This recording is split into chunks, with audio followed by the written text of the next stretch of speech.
Your Excellencies, Nobel Peace Prize laureates, dear friends, heartily welcome to Oslo.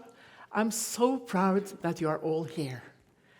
It's a great honor to officially open the Nobel Peace Conference 2023, Human Rights Heroes, in the presence of so many Nobel Peace Prize laureates. Oslo takes great pride in being the host city of the Nobel Peace Prize, and we define ourselves to be a city of peace. I believe that cities can make a difference when it comes to global challenges.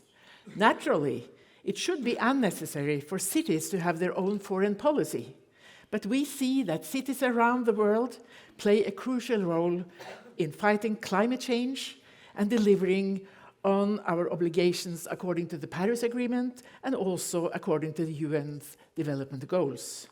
I also believe that cities can do more, also when it comes to human rights and children's rights. Oslo cooperates with other cities in the field of human rights. We are proud to, and I'm also proud to be a member of the organization Mayors for Peace. For over 20 years, we have been a part of the International Cities of Refugee Network, offering refugee to persecuted writers, artists, and journalists.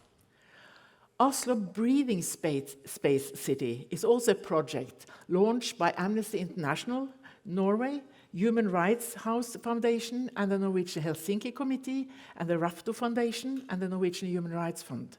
The pilot project that we have in Oslo, also at the moment, is supported financially by the city, and it's a temporary relocation program with the aim of creating a breathing space for human rights defenders living in stressful or hostile environments. You will hear more about this pilot project today in session 3.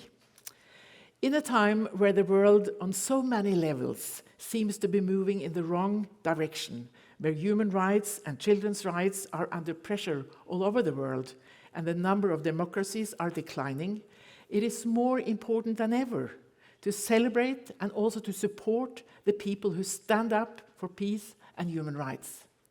If they need protection or breathing space, we can contribute to that. The Nobel Peace Prize of 2022 was awarded to human rights activists in Ukraine, Belarus, and Russia. We all know that no true democracy can exist without human rights. Without activists who dare take the risk involved in speaking their mind, there is no hope. The protests that erupted last year in Iran inspired optimism that the regime would reform. We admire the bravery of those taking to the streets, and we are appalled by how the authorities responded. The human rights heroes present here today are truly an inspiration to all of us. I hope their stories, their experiences will encourage young people to get involved and contribute to a better and more just world. I got involved in politics when I was very young because of the threat weapons of mass destruction represent. As you can imagine, I was overjoyed in 2017 when the international campaign to abolish nuclear weapons was awarded the Nobel Peace Prize.